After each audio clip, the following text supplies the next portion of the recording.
Այսօր մայիսի 9-ն է եւ մենք նշում ենք երկրորդ համաշխարհային պատերազմում սովետական միության հաղթանակը, Շուշիի ազատագրման օրը եւ Արցախի բանակի կազմավորման օրը։ Բարև ձեզ, եթերում խորագիրն է, ձեզ հետ ես եմ Գևորգ Էմինտերյանը, Մենուա Սողոմոնյանը եւ ՀԿ խորհրդի անդամ Վոլոդիա Գասպարյանը։ Բարև ձեզ։ Հազար բարի։ Այս շաբաթվա կարևոր իրադարձությունն այն էր, որ երկար, այսպես չեմուչումից հետո Նիկոլ Փաշինյանը վերջապես գնաց Մոսկվա եւ ուրեմն մասնակցեց Կարմիր հրապարակի շքերթին։ Իհարկե այնտեղից իր նկարները երբ նայում ենք, կարծես ուրիշ մարդ լինի, ոչ թե այն մարդը, որ 2 օր առաջ խորհրդարանում ինչ-որ ելույթներ էր ունենում եւ կատաղի ինչ-որ բաներ էր անում, այսպես փիսիկի դեմքով Նիկոլ Փաշինյանն ենք տեսնում, բայց ամեն դեպքում փաստ է, որ ուրեմն այն երկար ժամանակվա հայտարարությունները, որ ինքը անում էր, որ Հայաստանը պետք է գնա դեպի Եվրամիություն, ծայրագավառի կարգավիճակից դուրս գա, այո, եւ ուրեմն Եվրամիությունից էլ եղան հայտարարություններ, որով որ գնում է Մոսկվա ծոցորակները կտեսնեք Եվրամիություն չեք տեսնի, բայց ուրեմն այնուամենայնիվ Ալեն Սիմոնյանի բերանով ասվեց, որ մենք էլ այդ հաղթանակի մեջ մաս ունենք եւ անպայման պիտի գնանք մասնակցենք եւ ուրեմն Նիկոլ Փաշինյանը այսօր արդեն Մոսկվայում էր, ուրեմն բացի դրանից ինքը ինչ-որ վետերանների է հյուր գնացել, չգիտեմ, ողջ բանով սրտով հոգով նշել է օրը, մի զավեշտալի իրադարձություն եղավ նույնիսկ վիրավորական բոլորիս համար, որ իրեն խառնեցին ուրեմն Ադրբեջանի նախագահի հետ, ռուսական հեռուստաընկերության լրագրողը ասում է, որ ահա եւ Ադրբեջանի նախագահ Նիկոլ Փաշինյան, չէ, Նիկոլ Փաշինյան չի ասում, Ադրբեջանի նախագահ, երևի կեպկանն այդպեսի ասոցիացիա առաջացրեց, բայց դա կարծում եմ, որ վիրավորանքը բոլորիս հանդեպ էլ է։ Ամեն դեպքում ես ճիշտն ուզում հարցով սկսել մեր այս հաղորդումը, պարոնեք, ինչու եք այդ լենտեչկաները կծրած եկել մեզ հյուր եւ ինչ խորհուրդ ունείτε, էլի, որտեվ ինձ թվացել է միշտ, որ դա մի քիչ ծիծաղելի է։ Ինչու է ծիծաղելի։ Դա ցույց է տալիս, նախ ասեմ, որ ամենածիծաղելի բանը, որ ես տեսել եմ այդ Գեորգիևյան ժապավենով, այդտեղ էլ է Նժդեհի նկարը, որը մի 2 տարի առաջ Գեորգիևյան բանով անցկացնում էին, հետո ուրեմն բոլոր հերոսների, նաև ուրեմն Նժդեհի նկարներ, ու դա իմ կյանքում տեսած ամենահիշարժան կադրերից մեկն է եղել, որը ես երբեք չեմ մոռանա։ Ես կարծում եմ, որ սա միայն ուրեմն այն մարդիկ չեն նշում, էլի ովքեր երկրորդ համաշխարհային են հաղթանակն են նշում, այլ սա կոնկրետ որ ասենք ինչ որ կրեմլյան բանա տանում, իրենք են կպցնում սովորաբար, էլի, այդպիսի տպավորություն ամեն դեպս կա, ինձ համար բանը, որ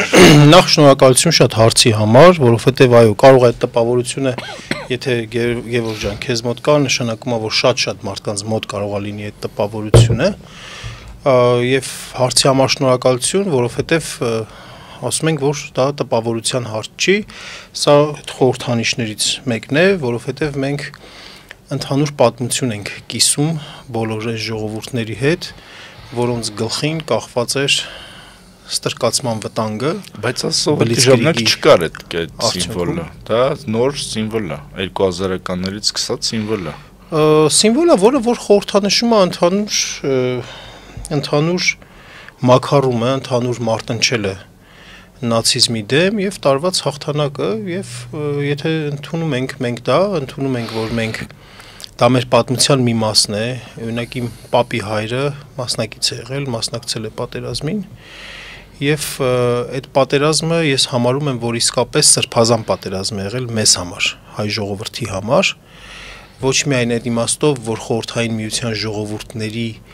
ստրկացման պլանն է ձախողվել դրանով, այլ նաեւ շատ կոնկրետ հայ ժողովրդի լինել չլինելու հարցը, որովհետեւ նացիստական Գերմանիայի դաշնակից Թուրքիան կազմ պատրաստ խորհրդային միության հետ սահմանին եւ հետեւապես խորհրդային Հայաստանի սահմանին առաջին հերթին 26 զինված դիվիզիաներ է պահել որ Ստալինգրադի ճակատամարտում պարտության պարագայում պետք է ներխուժեին խորհրդային Հայաստան առաջին հերթին եւ հասկանալի է թե ինչ էր տեղի ունենալու հայ ժողովրդի հետ, երբ որ ամբողջ ռազմական ուժը յուրաքանչյուր 5-րդ մարդը խորհրդային Հայաստանի բնակիչ գտնվում էր ռազմաճակատում, խորհրդային Հայաստանում միայն թող Վալոդյան ավելի այդ մասնագիտացել այդ հարցերում ինձ ուղի, եթե ես ճիշտ չեմ ասում, հայկական դիվիզիաներից միայն 261-րդ դիվիզիան էր մնացել թուրքական հնարավոր հարձակումը կանխելու նպատակով եւ հասկանալի էր թե ինչ էր տեղի ունենալու, այսինքն այդ պատերազմին հայ ժողովրդի այդքան անznազոհ, անznուրաց մասնակցությունը պայմանավորված էր երկրորդ անգամ չասեմ, բայց ընդհանուր առմամբ լավ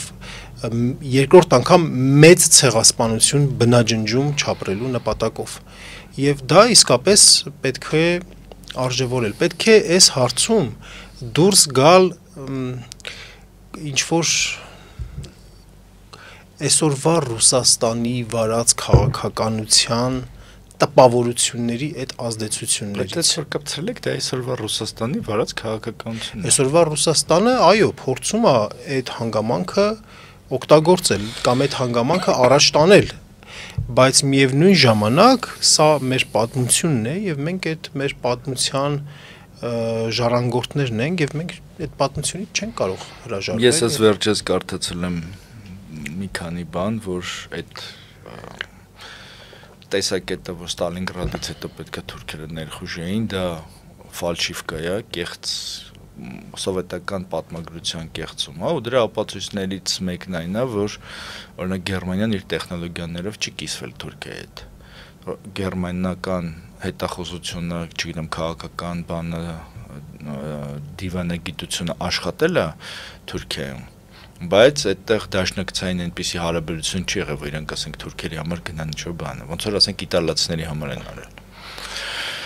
Ամեն դեպքում սա ես կարծում եմ, որ ճիշտն ասած, ես կարծում եմ Մենա ջան, որ սա շատ կարևոր օր է իհարկե հայ ժողովրդի համար, մենք շատ մեծ մասնակցություն ենք ունեցել դրան եւ այլն, բայց դա չի եղել մեր պատերազմը։ Ոնց որ շատ խորհրդանշական է, որ մեր պատերազմներին մենք միշտ ունեցել ենք շատ քիչ թվով կամավոր, զինվոր, մասնակից եւ այլն, քան երբ եղել է դա ուրիշի պատերազմը։ Այսինքն այն պահին, երբ որ օրինակ մենք առաջին համաշխարհային ժամանակ կռվում ենք ռուսական բանակի կազմում,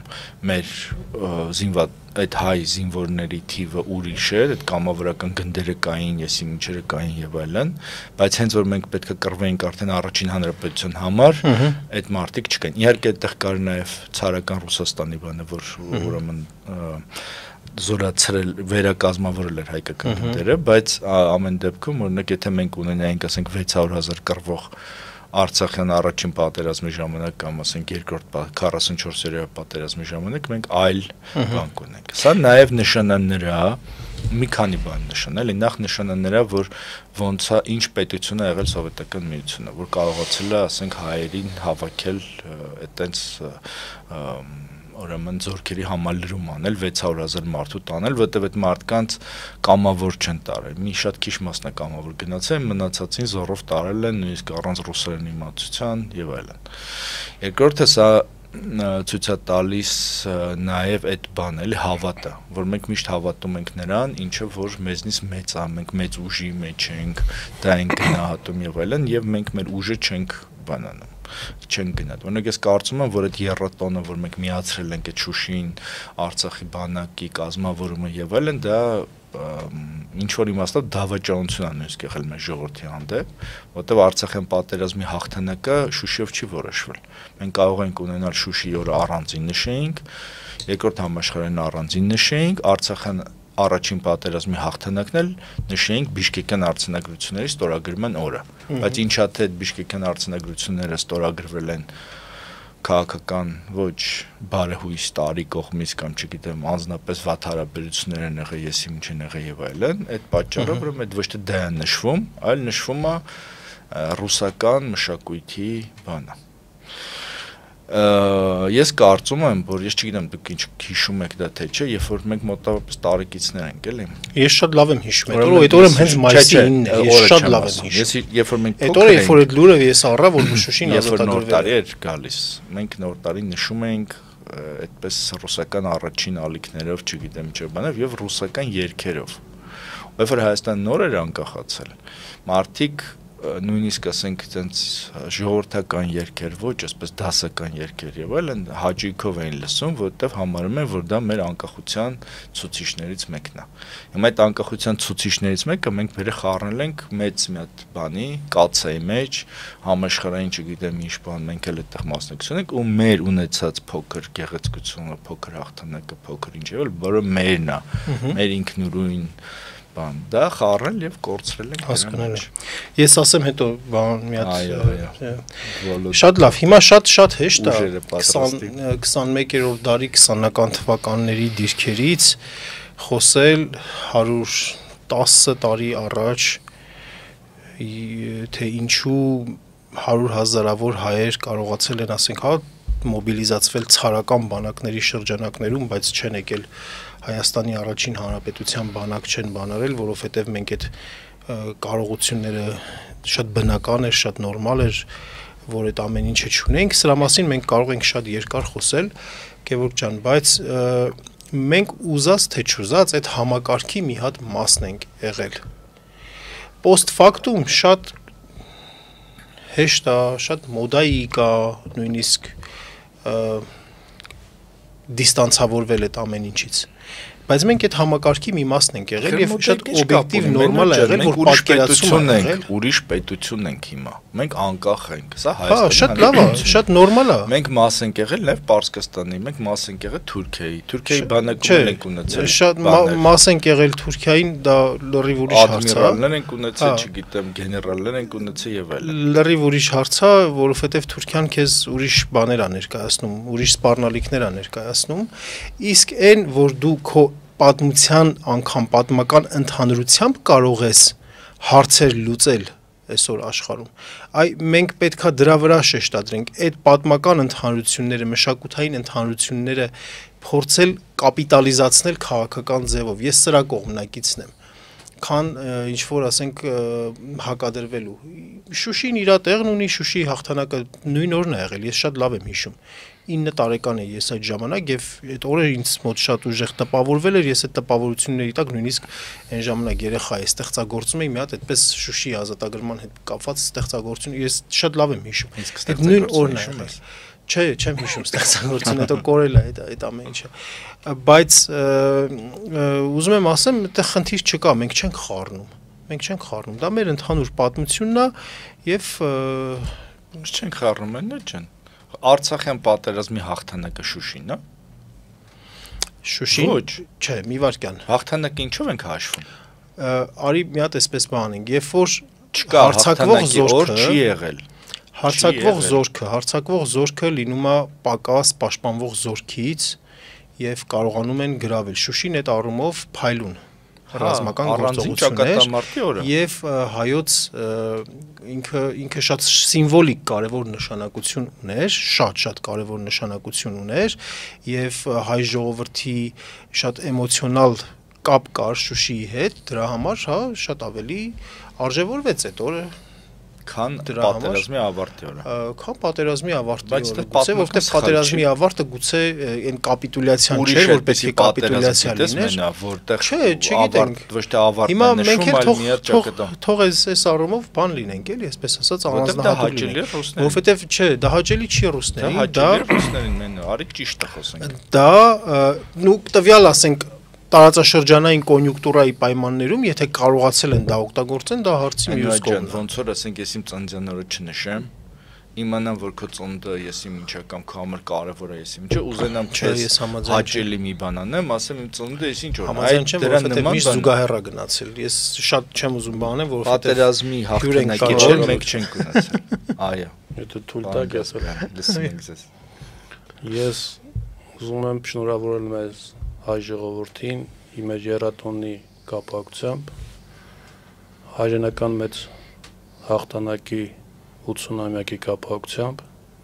Շուշի ազատագրման կապակցությամբ եւ Արցախի բանակի հիմնադրման օրվա կապակցությամբ ցավոք գործող իշխանությունների կողմից տարվող քաղաքականության հետևանքով կապիտուլյանտների ձեռքով մենք կորցրեցինք եւ Արցախը եւ Արցախի բանակը։ Այսօր մենք մենակ տոնում ենք երկրորդ աշխարհամարտի եւ հայրենական պատերազմում տարած հաղթանակի 80-ամյակը։ Շնորհավորում եմ բոլորիս։ Եթե Գևորգ ջան դու նկատեցիր, Գևորգ ջան ժապավենի հետ մեկտեղ անմորուկ կար կպցրած, ինչի համար անմորուկ, պատական չի, մեր ընկերը Մենուան նշեց, Ստալինգրադի ճակատամարտի նախօրյակին թուրքական 26 դիվիզիա 750,000-անոց բանակը տեղակայվել էր սովետական Հայաստանի սահմանին, ես սպասում էր հարմար առիթի, որ Ստալինգրադում խորհրդային զորքերը պարտություն կրեն եւ ինքը մտներ սովետական Հայաստան եւ իրականացներ իրենց վաղեմի ծրագիրը, այն ինչ որ 1915 թվականին չկարողացան իրականացնել, վերջնականապես ջնջել ցեղասպանության երկրորդ ցեղասպանությունը ենթարկել հայ ժողովրդին։ Ի ուրախություն մեզ մենք կարողացանք խորհրդային ժողովրդների հետ միասին եւ Ստալինգրադում հաղթել եւ հայրենական պատերազմում հաղթել, ինչու՞ չէ նաեւ հայրենական պատերազմի հերոսների ժառանգները նաեւ մասնակցեցին Արցախյան առաջի պատերազմին եւ Արցախյան առաջի պատերազմում կարողացանք տանել հաղթանակներ։ Մենք նշում ենք Շուշի ազատագրման օրը, իսկ Արցախի օրը մենք նշում ենք սեպտեմբեր 2-ը Արցախի անկախության օր։ Մենք խորհրդային ժողովուրդների հետ մեկտեղ նաև հայ ժողովուրդը համախմբվեց հանուն հաղթանակի շուրջ իդեմ նացիստական Գերմանիայի եւ ֆաշիստական ուժերի հանուն խաղաղության, հանուն արդարության, հանուն մեր ազգային նաև արժանապատվության։ Հայաստանի խորհրդային Հայաստանից մասնակցել են 300,000 հայեր։ Ես ավելացնեմ, որ մեր այդ ժամանակվա կաթողիկոսի տեղապահ Գևորգ Ջորեկչյանը դիմեց կոչով համայն հայությանը համախմբվելու խորհրդային Հայաստանի շուրջ մեկ գաղափարի համար, հանուն հաղթանակի, կոչով դիմեցի նաև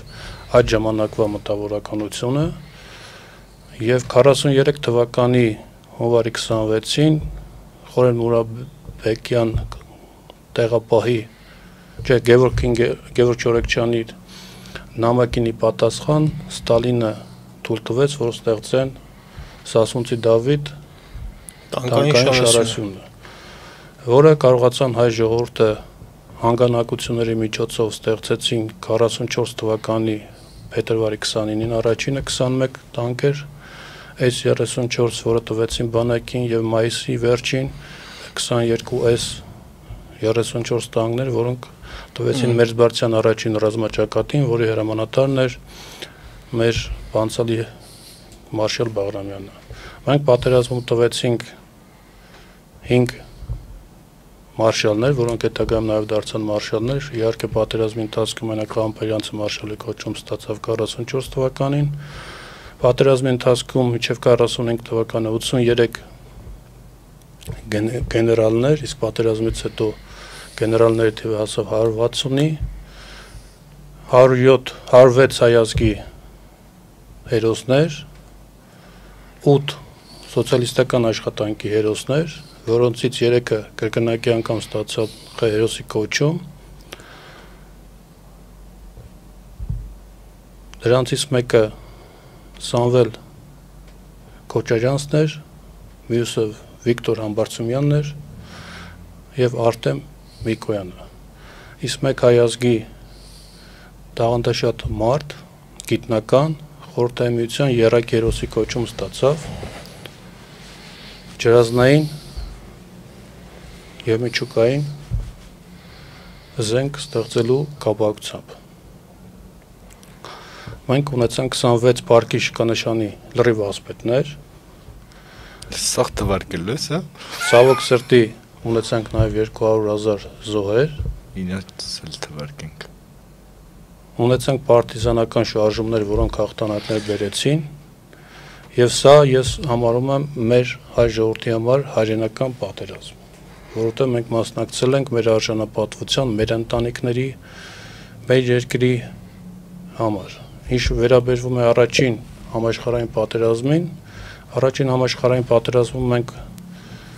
որտեղ հայերը մասնակցել են եւ ինքնապաշտպանական մարտերին եւ ռուսական բանակի շրջանակներում, մենք ավելի քիչ կորուստներ ենք ունեցել, քան այնտեղ, որտեղ ինքնապաշտպանական մարտեր չեն եղել։ Մեկ օրինակ բերեմ Սարեգամիշի ճակատամարտում,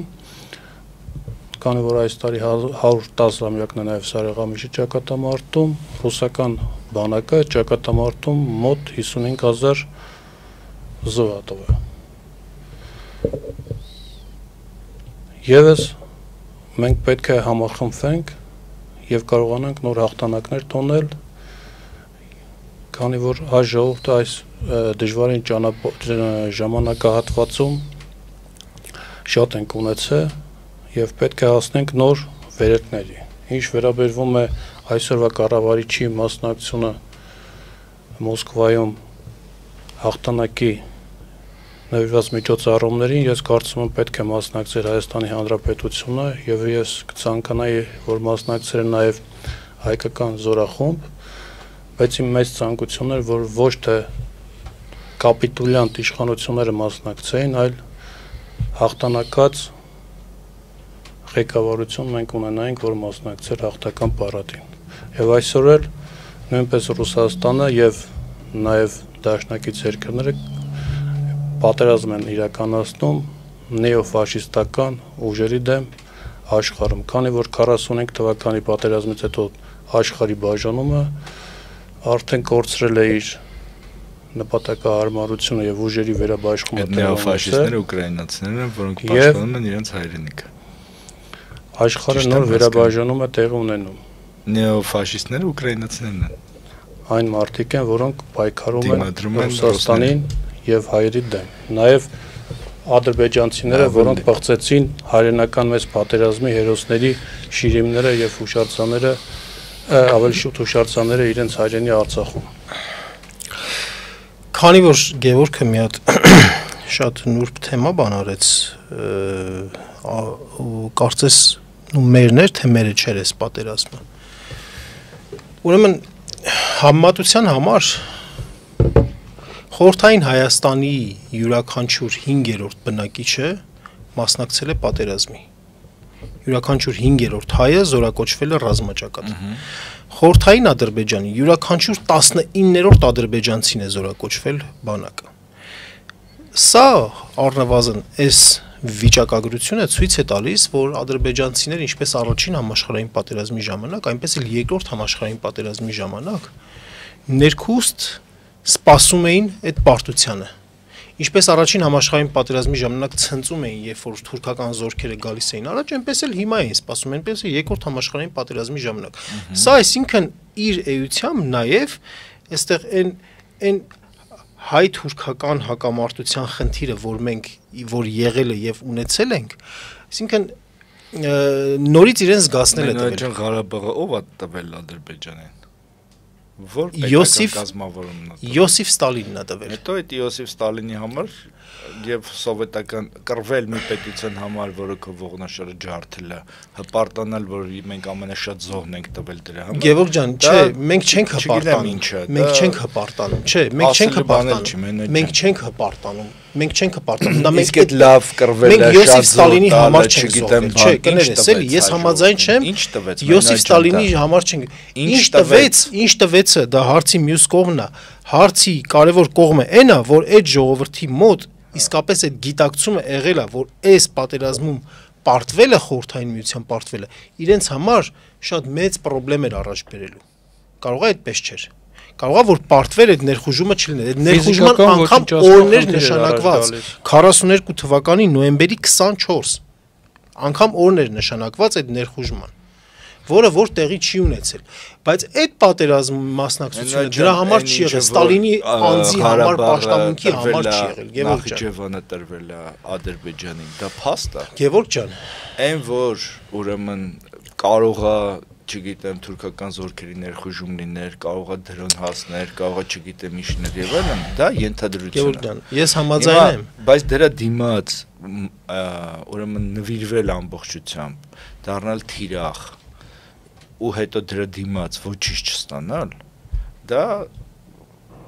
չգիտեմ ինչա։ Չէ, ինչի Քաղաքական ոչինչ տհասությունը։ Չէ, Այո։ Ոչինչ, ինչ նշանակում ոչինչ չստանալ։ Ինչ նշանակում ոչինչ չստանալ։ Այդ հաղթանակի կողմ մենք չենք։ Այդ հաղթանակի կողմը ոնց չենք։ Եթե չենք կարողանում կապիտալիզացնել դա հարցի մի ուրիշ կողմն է։ Չենք կարող։ Եթե չենք, ահա, դա ոնց որ եւ առաջին համաշխարհային ժամանակ։ Դա հարցի մեկ այլ կողմն է, որ չենք կարողանում կապիտալիզացնել։ Որպես անտանտի դաշնակից, հետո անտանտը մեզ բանտեղ չէր դնում որպես դաշնակից, հետո նորից պատժվեցինք որպես անտանտի դաշնակից։ Չեմ գիտում։ Չենք կարողանում կապիտալիզացնել, Գևորգյան, որովհետեւ հաղթանակի արդյունքում մենք ունեցանք Սովետական Հայաստանում ապրող Հայաստանի հայ քաղաքացիներ, որոնք բնաճնչվեցին թուրքական իշխանությունների կողմից եւ Հայաստանը Սովետական Հայաստանում ապրող քաղաքացիները կարողացան իրենց կյանքը կառուցել եւ ստեղծել Սովետական Հայաստան։ Եթե չեք հիշում, կարող եմ ասել 10-20 թվականին խորհրդայնացումից հետո Հայաստանի Հանրապետությունը Սովետական Հայաստանը քանի քառակուսի կիլոմետր տարածք ուներ, ինչքան բնակչություն ուներ, տնտեսական ինչ համակարգ ուներ, մշակութային եւ գիտական ինչ կառուցվածք ուներ, որ թվականներին խորհրդայնացման ժամանակ 20-ական թվականներին 40-ական խորհրդայնացման ժամանակը այն պահն է, որ զորքը Կարմիր բանակը մտավ Հայաստանը գրավեց։ Այդ է, բայց որտեղ այդ խորհրդային բանակը պայմանագիր ուներ թուրքական բանակի հետ, որ երկկողմանի հարձակում պետք է լինի։ Այդ միջև հարձակումը Հայաստանի տարածքը 60 քանի հազար կիլոմետր էր, որին մենք տիրապետում ենք։ Հիմա մենք այդ հարցին ինչ գնահատական ենք տալի բարոյական տեսանկյունից ենք գնահատական տալիս։ Ես կարծում եմ, որ դա շատ կարևոր հարց է։ Գերոջանքներս, պարոն Գևորգ 22 թվականի հոկտեմբերի 6-ին Ղարաբաղը, մեր Արցախը ով հանձնեց Ադրբեջանին։ Ուրեմն հայտարարությամբ դա հանձնեց Նիկոլ Փաշինյանը, բայց փաստացի գետնի վրա ռուս խաղաղապահները իրենց ֆունկցիան չկատարեցին։ Ինչի համար որ իրենք մտել էին այն։ Ահա, մենք հարց ունենք, այո, ես համաձայն եմ, մենք հարց ունենք։ Չէ, բայց վոլոտը հարց ունի, ընկեր վոլոտը հարց ունի։ Մենք հարց ունենք, չէ, իրականում մենք հարց ունենք Մոսկվային։ Բայց Գևորգ ջան, որ ասում եք Նախիջևանը սենսը նեցը, ես համաձայն եմ։ Բայց ո՞րն է հայ ժողովրդի ընտրությունը։ Իր շահը ինքը չգիտի իր արժանապատվությունը որտեղ է սկսվում, որտեղ է ավարտվում, այդ մարդու հետ խոսելու բան չկա։ Հա, այդ ընդհանուր առմամբ տեսականորեն, հա։ Եթե մենք չենք կարող կողմնորոշվել, մենք ասենք, սա մեր երրորդ հանրապետությունն է, թե երկրորդ հանրապետությունն է։ Լավ, այդ չշեղվենք, էլի երկրորդ, երրորդի թեմա չկա։ Դու ասում ես Նախիջևանը, համաձայն եմ, որ սխալ կամ ասենք ոչ բավարար ջանքեր են դրել Սովետական միության ժամանակ, Ղարաբաղի, Նախիջևանի եւ այլն, եւ հա, ես համաձայն եմ։ Դա ցեղասպանությունն է, թե չէ։ Ցեղասպանությունն է, միանշանակ ցեղասպանությունն է, միանշանակ բայց մենք ասենք մենք այդ երկրի համար գնացել կռվել։ Այդ երկրի համար գնացել կռվել ենք, կար այդ ռեսուրսը այդ երկրի դեմ ապստամբելու եւ դուրս գալու։ Հա, կար։ Չէ, այդ ռեսուրսը եղել է, հա, բայց ճնշվել է, չէ։ Հայտնի է, չէ, որ ասենք, չգիտեմ, եթե տեխնոլոգիական ինչ-որ նորարարություններ չես ունեցել, մի հատ Դավիթ ու Գողիաթ չես եղել, չէր կարող անել։ Ինչ էինք ասենք առաջարկելու, որ պետք է խորհրդային Հայաստանը կռվեր Մոսկվայի դեմ ու դուրս գար այդ ժամանակ խորհրդային միությունից։ Հնարավոր էր, դա հնարավոր չէր։ Մենոջ ջան։ Ես համաձայն եմ, որ գուցե կան սկզբունքներ, կան հայացքներ։ Կարող է նենց իրավիճակը, որ դու չես կարողանում ձեն հանես, կարող է ինչ-որ քթի տակ ես խոսում, կարող է չի, բայց եթե դու ինքդ մոռանում ես, քո շահը որտեղ է սկսում, որտեղ է ավարտվում։ Բայց ով է մոռանում։ Մենք։ Ով չենք մոռանում։ Ախր մենք միշտ խառնում ենք։ Մենք եթե նշում ենք մայիսի 9-ը եւ ասում ենք սա որ նաեւ մեր հաղթանակն է, դա չի նշանակում, որ մենք ասում ենք ուրեմն լավ ա եղել, որ 37 թիվը մեր գլխին սարքել են։ Մենք չենք ասում, մենք քննադատում ենք։ Մենք քննադատում ենք նաեւ դա։ Մենք քննադատում ենք Չարենցի 45 թվի հետ։ Այդ արդեն չէ, դե լավ։ Ես առաջարկում եմ նացիստական Գերմանիան հիմնվում էր նացիոնալիստական բանի։ Սա բարոյական արդեն գնահատական է, հարցին բարոյական գնահատական է, բանի ազգային ուժերի վրա։ Ես ախր Գևորգ ջան, որ նրանք ոդքի ելնեն։ Մեր բանավեճը սխալ բանով առաջ այդ նացիոնալիստական բանը գլխատվել է, որ ստեղծվի նոր նացիոնալիստական էլիտա։ Այո, բանակն էլ է գլխատվել, ես համաձայն եմ, Դրա համար այնպես չի, որ օրինակ նույն մեր հայոց պատմության դասագրքերում թող ասենք քո ասածից տպավորություն է ստեղծվում, որ մեր հայոց պատմության դասագրքերում, մեր երեխեքի դաստիարակության մեջ այնց ինչ որ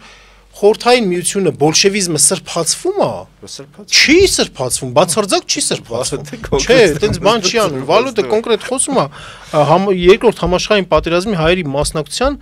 կազմակերպված մասնակցության եւ այդ անձնուրաց մասնակցության դրդապատճառների մասին, կազմակերպված մասնակցության մասին, որի արդյունքում հայ ժողովուրդը չոչնչացվեց ֆիզիկապես։ Իսկ կարանք չմասնակցենք։ Ոնց կարող ենք չմասնակցել։ Կարանք չմասնակցենք։ Ասենք չէ, մենք չենք մասնակցում։ Ես կարծում եմ, եթե մենք հայ ժողովուրդ ենք, ուրեմն չենք կարող չմասնակցել։ Չէ, մի վարքան կարանք չմասնակցենք։ Տեսականորեն գուցե հնարավոր է։ Ես չգիտեմ, բայց ոնց պիտի։ Տեսականորեն Մոսկվայից չեն գալու, ասենք ղաչաղ դառնային, դե հայ երիտասարդները ղաչաղ դառնային, լցվեին անտառները, ոնց որ բան չեն։ Պատմություն ցույց է տալի, որ հայ ժողովուրդը կարողանում է 3000 ղաչաղ իր ծոցից անի։ Հա, բայց հայ ժողովուրդը ասենք 1 միլիոն լինի, 3 միլիոն լինի, 3000 կռվող է դուրս գալի։ Այդ 3000 կռվողը դուրս է գալի, հա, տարբեր գաղափարախոսական բաների տակ այդ 3000 կռվողի վրա է միշտ հիմնվում։ Եվ առաջին պատերազմն այդ 3000 կռվողի վրա հիմնվել եւ երկրորդ պատերազմն է հիմնվել։ Եվ մեր ֆիդայական շարժումն այդ 3000 կռվողի վրա հիմնվել։ Բայց հավաքել են, տարել են բանը 5 միլիոն մարդ։ Հա, որովհետեւ պետական կազմակերպված բան է եղել, ռեսուրս է եղել։ Հա, շատ, բայց միայն պետությունը չի եղել։ Միայն պետությունը։ Այն չէ, միայն պետությունը չի եղել, որովհետեւ այդ նույն պետություն էր նաեւ, ասենք, տարբեր բաներում, տարբեր հանրապետություններում, տարբեր ինքնավարություններում։ Ես այսօր խոսել եմ այդ մասին, որ խոսել եմ այն համատեքստում, որ ասում են արցախցիները, որ շատ սրիկաներ վայրահաչում են իբրև արցախցիները չեն կռվել, այն համատեքստում, որ Արցախը, Լեռնային Ղարաբաղի ինքնավար մարզը թիվ 1-ն էր բոլոր խորհրդային միության ինքնավարությունների մեջ եւ իր մասնակցության քանակով եւ իր մասնակցության որակով։ Այնուհետեւ դա ճիշտ էր։ Հիմա ասեք, որ թիվ 1-ը չլներ ու արցախցիները լինեն 300,000։ Դու հարցին նայում ես 100 տարի հետոյի հետևանքների տրամաբանությունից, մենք հարցին նայում ենք, դե հա, որովհետեւ այդ մեր ասած թուրքական ներխուժումը չի եղել։ Չի եղել, ցեղասպանությունը չի եղել, դու նայում ես, ասում ես կարային չկռվեին։ Եվ որ չկռվեին, ախպեր ջան, կլիներ այդ ցեղասպանությունը մտներ Հայաստան եւ իրականացնել երկրորդ ցեղասպանությունը։ Ինչ կլինեինք։ Թուրքական զորքը որ մտներ, մենք ավելի շատ կլինեինք։ Չէ, ուղղակի այդ պատերազմի ավարտը այդպես չէր, որ ասենք 100,000 հայ պակաս կամ ավել կռվեր, ֆաշիստական Գերմանիան չէր։ Այդ այն զվարթնոցի սյուներն է, որ 36 սյուներից մեկը ասма դելա, որ ես չպայեմ, մյուսները կպային ու տես բոլորն էլ որոշում են, որ չպային։ Ես կարծում եմ, որ ասենք արցախցիներ լինեն 300,000, ուրիշ ձևի կլինի վիճակը։ Այլ բան է, ես համաձայն եմ, 300,000 Նիկոլ Փաշինյանը հոկտեմբերի 6-ին չէր հրաժարվի Արցախից, որ այդ, չգիտեմ, հերոսներ, բաներ,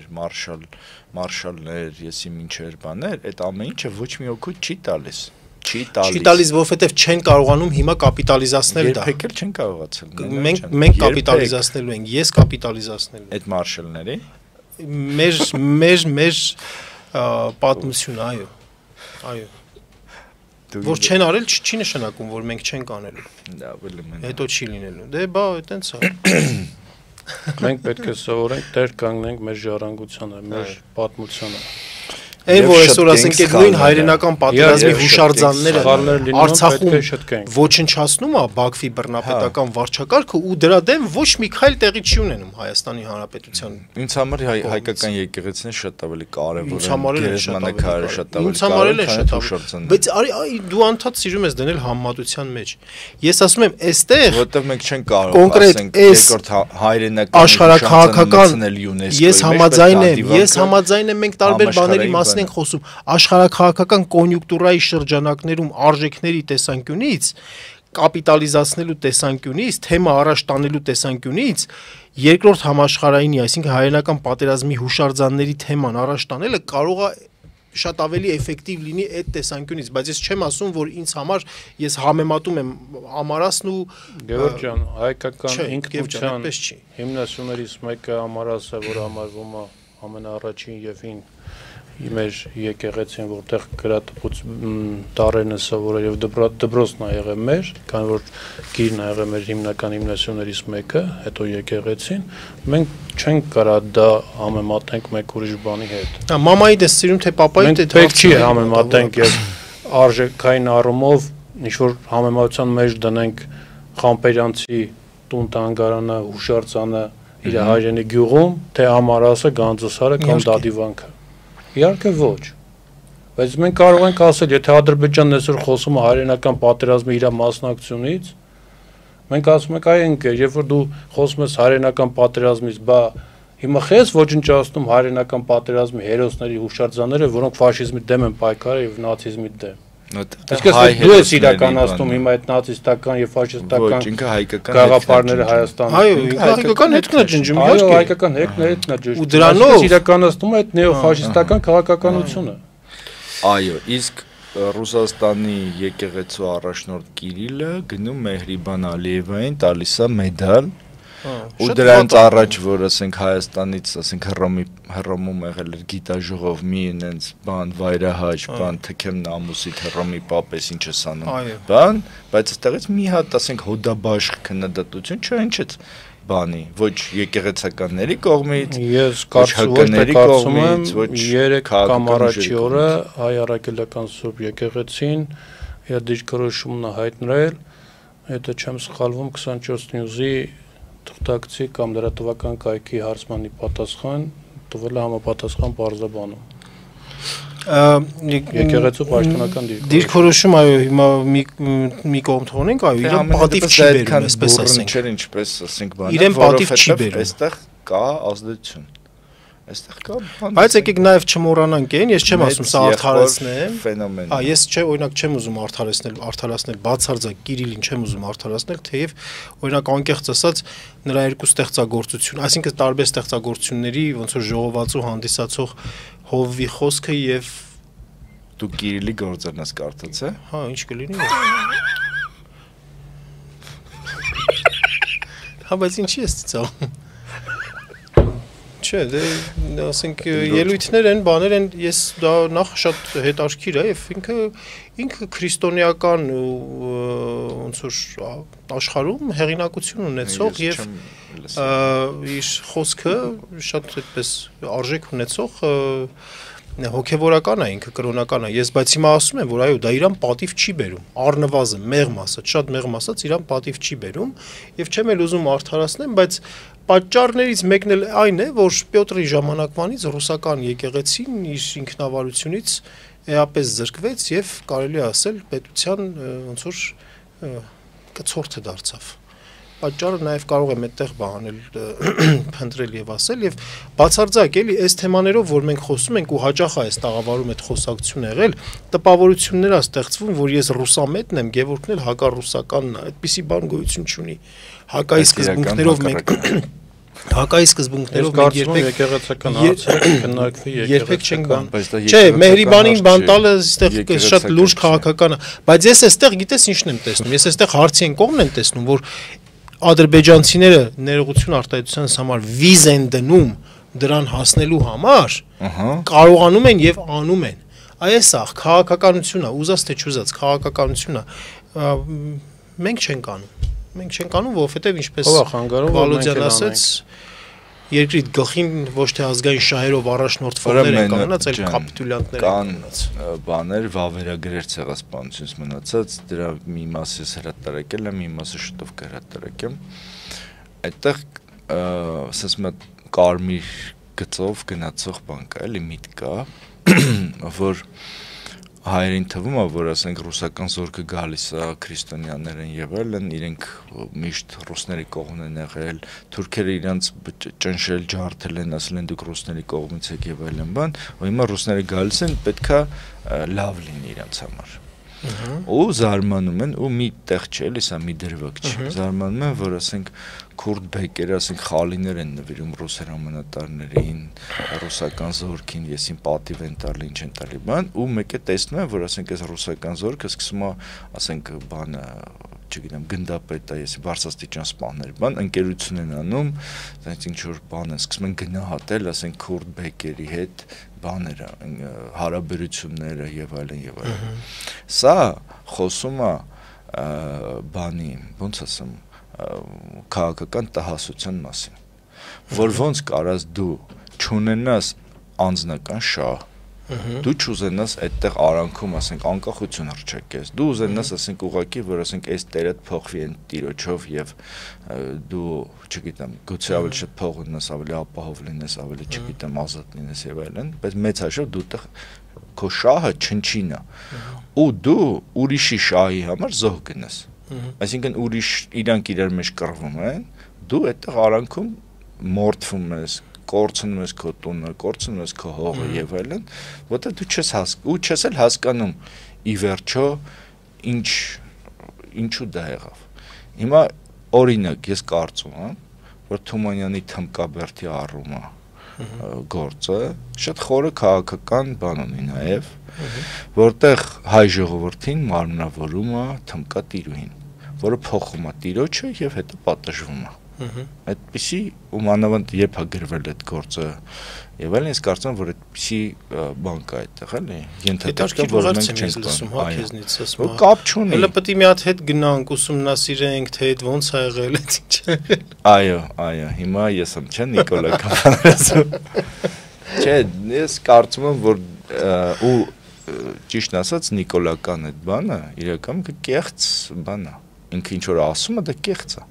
Որտեւ եթե ինքը ինչ որ ասեր աներ, ինքը չպիտի գնար այսօր Մոսկվա։ Ինչա բավոն, ոնց է գնացել։ Մենք պարզապես չենք կարողանում հստակեցնել մեր բանավեճի օբյեկտը։ Ու տպավորություն է ստեղծվում, որ արդարացնում ենք չձգտելը անկախ պետականություն կերտելու, չձգտելը անվտանգության մեջ ինքնաբավ լինելու, չէ, նման բան չկա, մենք պարզապես պատմական իրադարձությունների ենք, երբ որ գնահատական տալիս, այո, այն ժամանակ գնահատական տալիս ենք ելնելով եւ իրադրությունից եւ ուժային բալանսներից եւ այո, նաեւ համապատասխան հասունության արկայություն, չարկայությունից։ Էդ էլ որ խորանանք ավելի, էդ էլ իր բացատրությունն է։ Թե ինչու, ասենք, վրացիները կարողացան ավելի հասուն լինել, օրինակ, որովհետև կարողացան ազնվականություն պահպանել, մենք ցավոք սրտի չկարողացանք ոչ մեր մեղքով ազնվականություն պահպանել, հա։ Մենք չունեցանք այդ հողի նկատմամբ պատկանելիության զգացում։ Բայց դա միայն այդպես բան չէ, դրվագ չի։ Մենոջ են, դու դա ասում ես դրվագ, իրենց մեջ դա մտածողություն է, ասենք այն մարդիկ ովքեր, ոչ թե պատահականորեն մենք ինչ-որ բաժակեր կորցրենք դա, այլ դա վրացիների մեջ մտածողություն է։ Եթե իրենք իմանում են, որ ինչ-որ մեկի մեջ կա ազնվական արյուն,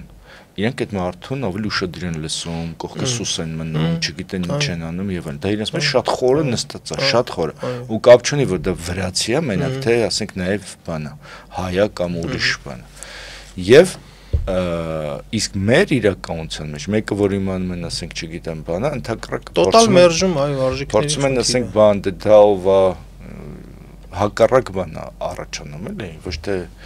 անցնեմ հաջորդ հարցին դիստիստը որովհետև հա մենք շատ կարող ենք Գևորգը այդ գաղափարական առումով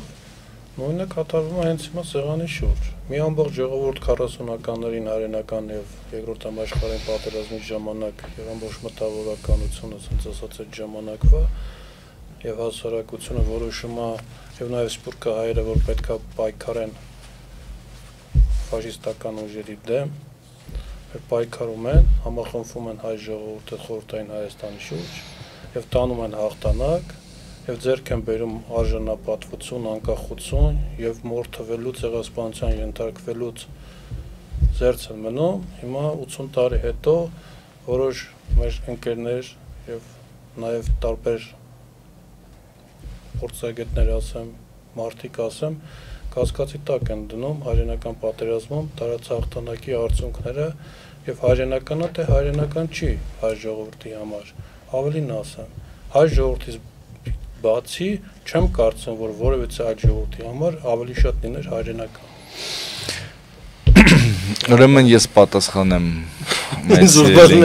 Չէ, այո, հնչած մեղադրանքին ասեմ։ Ուրեմն, չէ, Վալուտ ջան, ասեմ, լսի։ Ուրեմն սովետական կարգերի հաստատումից հետո 1920 թվականից հետո դա սովետական գաղափարախոսության մաս էր։ Ուրեմն բոլոր ժողովուրդների մշակույթները համարվում է, որ փոխվել է։ Եվ համարվում էր, որ դրանից առաջ մենք ունենք օրինակ հայ նոր գրականություն, այդ 21 թվականից սկսած 1920 թվականի դեկտեմբերի 2-ից սկսած մենք ունենք սովետահայ գրականություն, օրինակ։ Հիմա այդ սովետահայ ժողովուրդը անկախացել է, հասկանում ես, դա իրականում հայ ժողովուրդ չէ, դա իրականում սովետահայ ժողովուրդ է, որտեղ այդ մշակույթը եղել է սովետահայկական մշակույթ։ Հիմա դու ասում ես, որ արի այդ մշակույթը բայց եղել է ռուսահայկական եւ թուրքահայկական ժողովուրդ։ Հա, այո։ Դե ախր տենց ուր գնաց։ Մի ժամանակ արաբահայկական, կարաբալիահայկական, հելենահայկական, տենց չի չէ։ Մենք բաց փոխում ես, չպետք է փոխես, չէ՞ վեկտորը։ Ինչ վեկտոր փոխում։ Դու պիտի հիմա քո վեկտորը այնա, որ եղել է այն, որ կա սովետական մեծ մշակույթ։ Այդ մշակույթի մեջ կա հայկական ճյուղ։ Այդ ճյուղի մեջ այդ հայկականը ապահովել է կոլորիտը։ Օրինակ այն բոլոր մեր դերասանները, ռեժիսորները, չգիտեմ, գրողները եւ այլն, ովքեր եղել են սովետական առաջին մակարդակի վրա դեմքեր, դա ամերիկյան մշակույթի մեջ էլ է նույնը։ Իրանք բոլորը ապահովել են այդ սովետական մշակույթի մեջ հայկական կոլորիտը։ Դու կոլորիտի դեր ես ունեցել։ Այո։ Հիմա հարցը այն է, որ դա միայն կոլորիտ չի։ Դա ամբողջական այդ ծանրությամբ մենք պետք է մշակույթ ստեղծենք։ Համաձայն եմ, Հիմա այդ մշակույթը չկա, մենք չենք կարող դա ստեղծենք, այդ մտածողությունը չկա, մենք կարոտում ենք այդ կոլորիտը, ասում ենք ինչ լավ էր այդ ժամանակ։ Այսինքն օրինակ դու առաջարկում ես, որ մի հատ նոր հայկական, ասենք, չգիտեմ, ինչ որ երաժշտական ժանր ստեղծվի, որ դա զուտ հայկականին է բնորոշ, ասենք։ Չէ, ինչ էլ որ ստեղծվի, դա հայկականն է, կանոններով է, ոչ բանի կանոններով, չես կարող դա ստեղծել, դու չես կարող։ Դա ինքը այդպես բնականon զարգացող մեկը մյուսի հետ կապակցված process է։ Դու չես կարող մի բան հայկական, հա։ Հարցնում եմ։ Չկա հայկականություն մեջը։ Կա հայկականություն, ինքը հայ է։ Հա, շատ լավ։ Ինքը ասում է ես հայկական արմատներով ֆրանսիացի եմ։ Շատ նորմալ է, դե ուզում եմ ասեմ, ինքը նույնիսկ բայց ինքը հայկական մշակույթ է։ Հայկական մշակույթը, օրինակ, Մովսես Խորենացու արածը, Մովսես Խորենացու արածը, հələ մի հատ իրար դարի մեջ նայեն, Գևորգ ջան։ Ինչերն է տեքստը գրել, ֆրանսերեն։ Պարոն Էմինտերյան։ Այդ երաժշտության մեջ հայկական բան կա։ Պարոն Էմինտերյան։ Ինչով է ինքը հայ։ Որ հերոսները հայ են։ Մովսես Խորենացու, Մովսես Խորենացու էլ է հայ։ Էլա մի վարքյան ժողովուրդ։ Մովսես Խորենացու արածը։ Արի լմյատ իջնենք վերադառնանք 5-րդ դար, վերադառնանք 5-րդ դար, Աննա Հակոբյանն ասում էր 5-րդ դարում ենք մնացել։ Հայկական մտածողություն չի։ Ուշադրություն է Աննա Հակոբյանն ասում էր 5-րդ դարում ենք մնացել։ Վերադառնանք 5-րդ դար, Մովսես Խորենացու արածը հայկական էր, Իստորիան ընդհանրապես, Իստորիան պատմագրությունը այդ ձևով հայկական էր, հայկական չէր։ Ոչ։ Մովսես Խորենացին ինչով է սկսում։ Մեր իշխանների ամենիմաստասեր բարքի մասին է սկսում բանել։ Բայց ինքը որովհետև մեր իրականությունը եվրոպական մեր ավանդույթի մեջ չկար պատմությունը այդպես գրելու այդ բանը չկար, այդ ավանդույթը չկար եւ Մովսես Խորենացին վերցնում է, բերում է հունականից դա մտցնում է մեր մեջ ու դրա համար էլ շատ ուժեղ ձևով ընդդիմություն է ստեղծվում նրա մեջ։ Ուզում եմ ասեմ, դա նորմալ է։ Ինքը չի ասում, որ Հունաստանն է մեր հայրենիքը։ Ինքը չի ասում, որ լավ, այդ բան է գնացել, ցավտ տանեմ։ Ինքը դա ասել, որ Հունաստանն է մեր հայրենիքը, մենք պիտի գնանք Աթենքի համար, մենք Աթենքի պաշտպանության համար, ես կասեի, եկեք Խորենացուն թափենք մի կողմ։ Չէ, դից ով է այտենց բան ասում։ Մենք ուրիշ բանի մասին ենք խոսում։ Դու ասում ես սովետահայ մշակույթ եւ մենք մեր նորը չենք ստեղծում։ Ես ասում եմ մեր մշակույթը ինքը մենք պետք է այդ մշակույթը դիտարկենք փոխազդեցությունների բանում, համատեքստում ու շատ նորմալ է։ Եվ այդտեղ մի հատ ուրիշ ողջունենք եւ ժառանգներ։ Մեր կարևոր այսպիսի վերսիա էլ ունենք, չէ՞, մեր կարևոր մշակույթի կարևոր տարրերից մեկը խաչքարագործություն, այդպիսի շատ բավական լուրջ վերսիա էլ կա, որ իսլամի ազդեցություն կա դրա վրա։ Իսլամի ազդեցություն կա, երբ որ իսլամի ազդեցությամբ, երբ որ պատկերը իսլամը խիստ ձևով չի ընդունում, պատկեր նկարել հայ եկեղեցում մինչև իսլամի ժամանակաշրջանը, հա, բյուզանդական բանի ոնց որ ազդեցությամբ որմնանկարներ, այնտեղ պատկերներ եւ այլն։ Այնուհետև գալիս է մի շրջան, իսլամի ազդեցության շրջան, որ դա սկսում է քչանալ, բայց այդ ստեղծագործական էներգետիկան պետքա գնա մի հատ ուրիշ տեղի վրա եւ եկեղեցին միշտ էլ այդ պատկերը մերժել է։ Այո, միշտ չի մերժել, դրա համար Քրիստոսի արցան չկա։ Այո, արցան ուրիշ բան է, բայց ասենք որմնանկարներ մենք չունենք։ Մենք որմնանկարներ չունենք, նկարների մասին է խոսքը։ Ես հետո եմ ասում իսլամի ազդեցության ներքո պատկերը չեմ կարող բայց ես կարծում եմ, որ այս հզոր բանը որ կա, որ եկեք մայիսին նշենք մեր հաղթանակը եւ այլն բան եւ Ալոդը խոսքի մեջ ասեց անկախություն ձեռք բերեցին, մենք մայիսին անկախություն ձեռք չենք բերել 48-ի մայիսին անկախություն ձեռք չենք բերել, բան չունեմ ասելու, բայց եւ ես կարծում եմ, որ մենք մեր ազգը, մեր պետությունը եւ այլն անկախության հերոսներ ունի, շատ լուրջ հերոսներ ունի, բայց ինքը չի կարողացել իրանց միֆականացնել այնպես, ինչպես դա արել է Խորհրդային Միությունը։ Ու մենք օրինակ գիտենք, ասենք, որ օրինակ ասենք ազգային հերոսների ցանկ ունենք։ Ազգային հերոսների մեջ ազատության համար կռված մարդիկ ովքեր են։ Այս պաշտոնապես Պաշտոնապես Հայաստանի Հանրապետության ազգային հերոսների մեջ ազատության համար Մովսես Գորգիսյանն, Գարեգին Պողոսյան, ազատության համար կռված հերոս, հա։ Ով? Գարեգին Պողոսյան, Փիլոյան Անդրանիկ։ Մի վարքան, հիմա գալիս ենք բանին։ Ավելին ասա։ Կար մի հատ ժամանակ, որ այսինքն միջև Նիկոլ Փաշինյանը, երբ որ մեր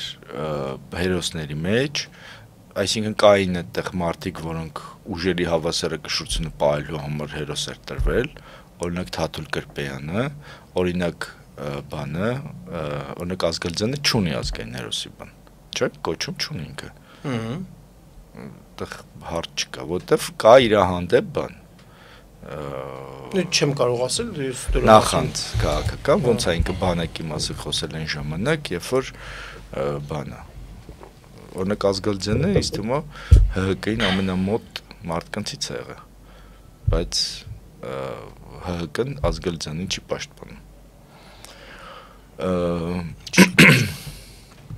Չգիտեմ ինչ ասում։ Չգիտես։ Մենք չունենք այդ կարճ ասած, չի կարա, ասենք Ազգալձյանը չունենա, իսկ Ռիշկովը ունենա ազգային հերոս։ Սկամ ես ինչ եմ ասում։ Հիմա ասենք Անդրանիկ Փիլոյանը ուրիշ բան է։ Դու տալիս ես իրան, հետո տանում դատում ես, ասում ես բանը, քո ազգային է, դա ուրիշ բան է։ Քո ազգային հերոսը Խալաձիրնիկի գործը 44 տարվա պատերազմի ընթացքում որոշ մարդիկ ստացան ազգային հերոսի կոչում։ Ես շատ բարձ հարց եմ տալիս։ Մի օր եւ մեկ անգամ չեմ լսել կամ չեմ տեսել ինչ որ մի փաստաթղթում գրած ինչի համար են ստացել։ Իսկ Ռիշկովին լսել ես։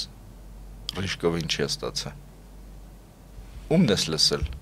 Թաթուլ Կրպեյանին էլ լսել եմ։ Թաթուլ Կրպեյանին էլ լսել եմ։ Վազգեն Արաչոյին էլ լսել եմ։ Վազգեն Արաչինը այդ ինքը սիմվոլ էր։ Վազգեն Սարգսյանին էլ լսել եմ։ Թվարկեմ բանը հիմնավորումը հերոսների հետ կապված գոնե հիմնավորումը ինչի համար է ստացել։ Հիմնավորման տակ պարտադիր է որ լինի։ Ես կյանքում չեմ լսել, Վալուտ ջան, կյանքում չեմ լսել, որ Հայաստանում ինչ-որ մեկին, ինչ-որ մի բան տան ու հիմնավորեն։ Սկսած ասենք նախագահի մրցանակը, օրինակ ասենք նախագահի գրականության մրցանակ կար, չէ՞ մի ժամանակ։ Դա տալիս էին, բայց չէին ասում, որ ասենք հայոց լեզուն զարգացնելու համար, այս կերպարը ստեղծելու համար, չգիտեմ ինչ անելու համար եւ այլն։ Ոչ մի հիմնավորում ստեղծագործական միությունը չի ներկայացնում հիմնավորումը ինչի համար։ Ես օրինակ հիշում եմ, որ օրինակ ասենք ակադեմիկոս Հրաչիկ Սիմոնյանի 5 հատորյակը ներկայացնում ենք պետական մրցանակի, ասենք դրա տակ մենք բան ենք դնում համապատասխան մարմնին ուղարկելու համար, այդ ամբողջ հիմնավորումները դնում ենք, ես չգիտեմ, գուցե հանրայնացվելու հետ կապված խնդիր կա, բան չի շատ մարդիկ կան, որոնք հերոսի կոչում չեն ստացել, բայց ժողովրդի մեջ իրենք համարվում են հերոսներ, ընկալման մեջ։ Դա ճիշտ է։ Ճիշտ է դա։ Ես կարծում եմ իրանք ավելի կարևոր են ընկալման մեջ ժողովրդի հերոս համարվելը։ Ֆիդայական մտածողությունն է։ Քանց թե այն որ ստացել են։ Վալոդ ջան, պետությունը նրա համար է, որ ինքը կարողանա որոշի, որ ինչն է պետք, ինչը պետք չի։ Որովհետև, ասենք, կարող է, ես ասեմ քեզ։ Շատ ճիշտ է։ Կան սասնա ծռեր, որոնք մտել բան են գրավել։ Հիմա իրանք հերոսներ են, թե իրանք ահաբեկիչներ են։ Ասալան ահաբեկիչներ են, թե հերոսներ են։ Հիմա մենք ունենք Հայաստանի Հանրապետություն, մենք ես տակից ասում ենք ԱՊ բան գիտես, դու հերոս ես, ես իմ չես, բայց կարաս դու եթերով դա ասես, չէ, չեմ կարող ասեմ, որովհետև Ամերիկայի դեսպանը կարող է ինձ վիզա չտա։ Այդ չի։ Ես վիզայի խնդիր չունեմ։ Հիմա մենք դրա մասին ենք խոսում։ Հիմա եկել ես մայիսի 9-ը բացում է այդ բաները, որ մենք հպարտանում ենք ինչ-որ բանով, որը ճիշտ ասած մենք չենք ստեղծել, այդ հաղթանակը մենք մասնակից ենք եղել դրան, Մենուար ջան, մասնակից։ Գևորգ ջան, մենք հպարտանում ենք, որ մեր բամերը կռվել են, հաղթել են, մեր հայերը ազատագրել են Շուշին։ Մեր մասն է, Գևորգ ջան, ես մեր հայերը ազատագրել են Արցախը։ Դասարանի աշակերտ եմ եղել եւ ի թիվս այլ հերոսների իմ ինքնության ձևավորման մեջ կարևոր ներդրում ա եղել Հունան Ավետիսյանի վերաբերյալ դասը, որ ոնց էր գրված, անգամ տողերն եմ հիշում, որ ոնց է կանչել հայոց քաջեր իմ հետևից առաջ, հայոց քաջեր։ Ու հավատում ես հայոց քաջերին։ Այսինքն հիմա հպարտություն ես չեմ զգացել, որ հայկական Թամանյան դիվիզիան Բեռլինում 4 մարշալ մայիսի 9-45 թվականին հայկական Քոչարի է բարի հաղթանակի առումով։ Մենք հպարտանում ենք դրանով, որովհետև դրանք հայեր են, թե որ այդ հաղթանակն է հայկական։ Հաղթանակը որովհետև հայեր են, որովհետև հիմա աշխարհում կան, հիմա էլ աշխարհի տարբեր զինված ուժերում ծառայող տարբեր եւ հայ գեներալներ կան, եւ զորավարներ կան, եւ էսի ադմիրալներ կան, եւ որովհետև հայեր են եւ հաղթանակը տեղի ունեցել մեր էգզիստենցիալ թշնամու գլխավոր դաշնակցի նացիզմի նկատմամբ։ Հիմա մեր էգզիստենցիալ թշնամու գլխավոր դաշնակիցը Ռուսաստանն է։ Դա արդեն բան պնդում է։ Դա արդեն քաղաքականացված պնդում է։ Հիմա դրա վրա որ կենտրոնանանք, բան կլինի։ Ես համաձայն չեմ, որ այդպես է։ Ես համաձայն չեմ, որ այդպես է։ Մարտավարական առումով, այո, նրանց համագործակցությունից տուժել ենք մենք, եւ մենք համապատասխան հարցեր ունենք եւ քննադատություններ ունենք առ Մոսկվա, բայց ես չեմ համարում, որ գլխավոր դաշնակից, այսինքն նրանց նպատակն է հա վերացնել, նրանց նպատակը լիներ վերացնել, ինչ էր նրանց համար մի հատ այսպես չրտ։ Մենուար որ հարցեր կան, խնդիրներ կան, Ռուսաստանի հետ կապված, միանշանական, բայց այդ խնդիրները կարելի է քննարկել եւ այդ խնդիրները բան չանենք, էլի, բայց այս դաշտ չմտնենք, էլի, որովհետեւ եվերջո սա չէր մեր նպատակը։ Հաղթանակը մերն է, մենք տոնում ենք հաղթանակը։ Ես այդ դրանից նշում եմ Շուշիի ազատագրությունը կներես։ Մենք նշում բնականաբար Շուշիի ազատագրությունը։ Մեր համար երաթոնն է։ Ուրեմն անցած շաբաթվա մյուս կարևոր իրադարձությունը Նիկոլ Փաշինյանի այսպես չգիտեմ ոնց ասեմ, էլի անհագուրդ պահվածքներ ազգային ժողովում, երբ որ նա ափերից դուրս եկավ, ընդ որում շատ հետաքրքիր է, որ երբ որ կոռուպցիայի մասին է խոսում եւ բան ինքը այդպես ափերից դուրս է գալի չհիմնավորված կերպով, խորհրդարանում ինքը ընդդիմադիր падգամավորներին անվանեց համբալի մեկը, չգիտեմ, բաներ վիզը կտրելու նշան արեց, ասաց, որ պետքա բանի KGB-ի նկուղներում ԱԱԾ նկուղներ ուղարկի նրանց, այս էլ է շատ խնդալու բան, որ մարդը 7 տարի է երկրի ղեկավարը, նախ չի կարողանում իրան զսպի, չի կարողանում, այդ էթիկական բանը այդպես էլ չի անցել, եւ արդարացնում է նաեւ այն մյուս իր բանի պաշտոնյայի բանը, թաղապետի, որ ասում է դե հիմա ինչ անենք, չդիմացավ ծեծեց։ Այսինքն այս մարդիկ չեն հասկանում, իրենք պաշտոնյա որպես, իրենք էլ ինչ որ ալենչիկներ չեն, չգիտեմ ինչիկներ չեն եւ այլն, էլի։ Իրենք ուրիշ բան են, իրենք ուրիշ համակարգերի խորհրդանիշ են, իրենք որոշակի վերանձնային բան պետքա վարկ պետքա դրսևորեն, պետքա ասենք կուլտան վիրավորանքը, չգիտեմ ինչը եւ այլն, որովհետեւ իրենք նաեւ ներկայացնում են ավելի մեծ համակարգ, քան միայն իրենց, ասենք, չգիտեմ, օջախներն ու ընտանիքներն են։ Ուրեմն ու եւ հետաքրքիրն է, որ ոչ մի դատապարտման բան չեղավ սրան, այսինքն ոչ մեկ ասենք Նիկոլ Փաշինյանը ասենք համբալի մեկի համար ոչ ներողություն խնդրեց,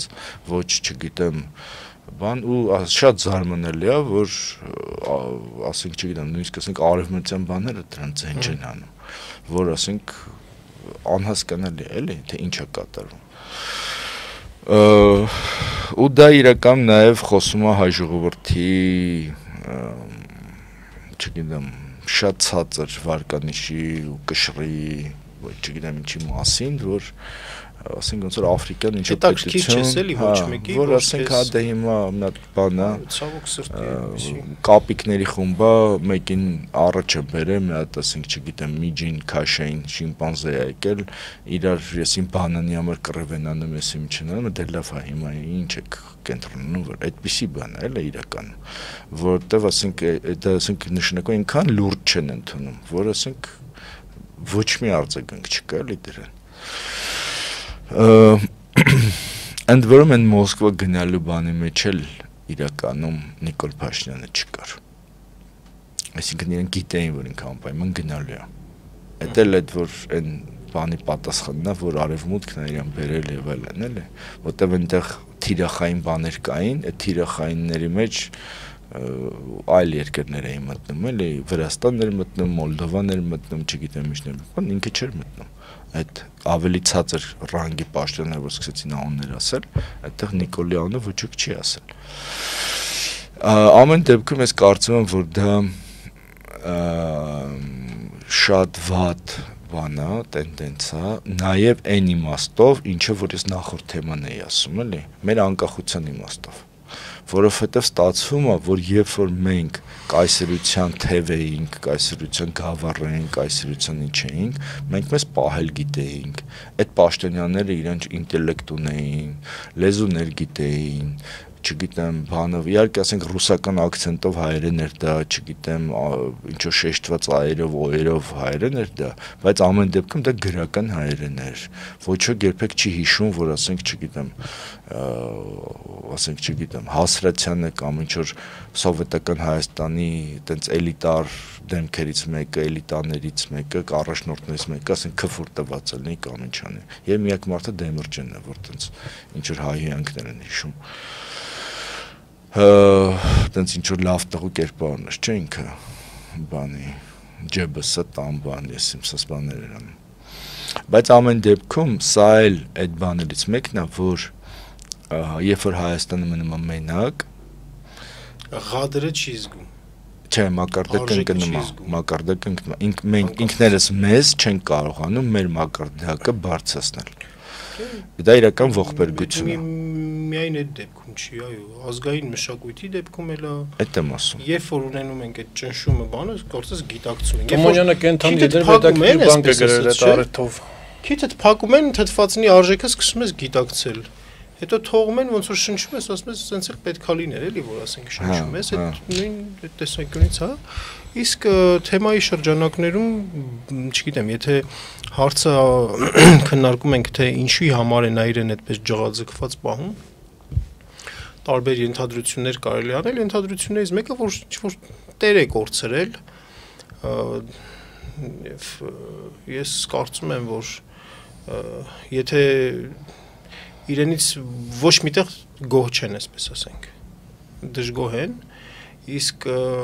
Անկարայում էլ իրենց հարցերով են զբաղված, Սիրիայի հարցերով են զբաղված, ներքին հարցերով են զբաղված,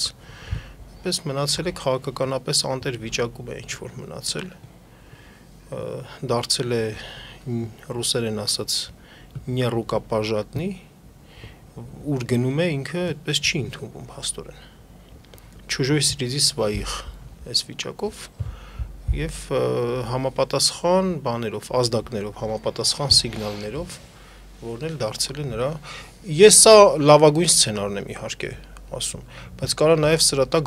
վատ ավելի սցենար լինի, Աստված մի արածցե, ինչ որ արհավիրքների վերաբերյալ ունենա ինֆորմացիա, որի պատճառով իր մոտ այդ բնական ջղաձգումները լինի, որովհետեւ այդ արհավիրքներին նորմալ դիմակայելու ռեսուրս չի թողել դրա համար գուցե, այսպես։ Ես զարմանում եմ մենայի լավատեսությամբ, ես երդվում եմ, էլի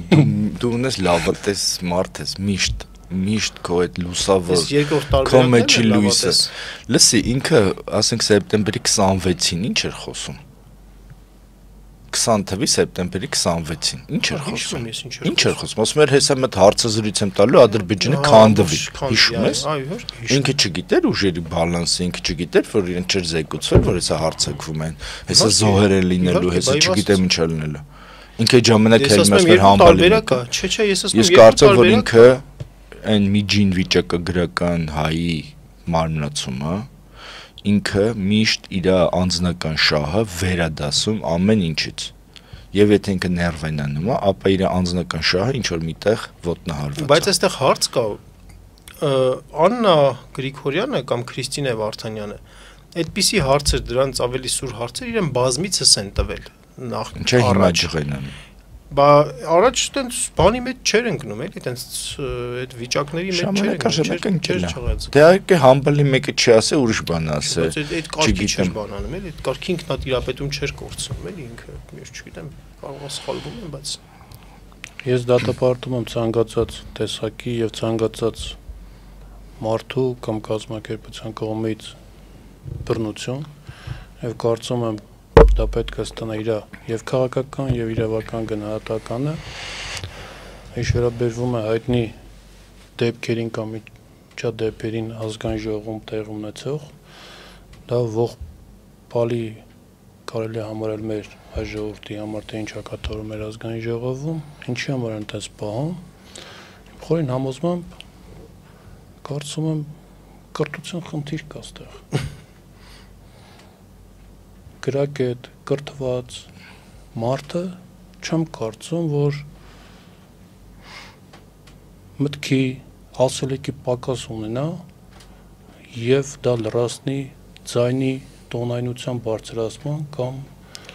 նման կերպի շարժուձևի կամ ասենք ավելի ձեռքերին ազատություն տալու։ Այստեղ պես մեծ սիմվոլիկ պահ կա, էլի։ Ուրեմն մի քանի տարի առաջ, երբ դեռ Նիկոլի իշխանության չէր, բայց ազգային ժողովում էր, Շմայսը Նիկոլին համբալ էր, չէ՞ ասում։ Մնացել է։ Հիմա ինքը դառել է իշխանության եւ այո, պես խոստացիր մեր ունկնդիրներին, որ երբ որ դառնաս իշխանություն չասեմ, բայց խնդիրը նաեւ եվրոպական երկրների արձագանքը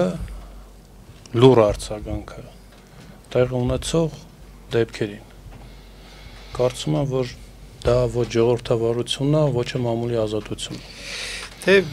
Ես քեզ ասեմ, մենք պետք է շնորհակալ լինենք, որ Կիրիլը մեդալ չի տվել։ Մնացածը իհարկե դա ամեն բան ունի իր, չգիտեմ, շահը, եսիմ ինչը եւ այլն, եւ դա իրականում վարկաբեկումը շատ ավելի մեծ բան էր։ Օրինակ այդ, չգիտեմ, ժողովրդավարություն, ես իմ սկզբունքները, արժեքներ եւ այլն, որ այդքան մարդ մենք էլ այդ թվում հավատում ենք կամ ինչ-որ բան ենք անում եւ այլն, այդ հումանիզմի գաղափարներ, չգիտեմ ինչեր եւ այլն, դրանք լրիվ վարկաբեկվում են։ Եկեք սրանով ամփոփենք, էլի շատ երկար ստացվեց մեր եթերը։ Բայց հուսամ անհետաքրքիր չէր։ Իսկ նույն շատ հետաքրքիր, իհարկե մեր ընկեր Վոլոդյան ավելի շատ բան ներս գցեց, քան ասեց մեր եթերից հետո գացի։ Եթերից հետո գացի։ Շնորհակալություն։ Այո։ Շնորհակալություն։ Շնորհակալություն, սիրելի հետևորդներ, շնորհակալություն, որ հետևում եք մեզ, կհանդիպենք մի շաբաթ։ Ստեսություն։ Հաջողություն։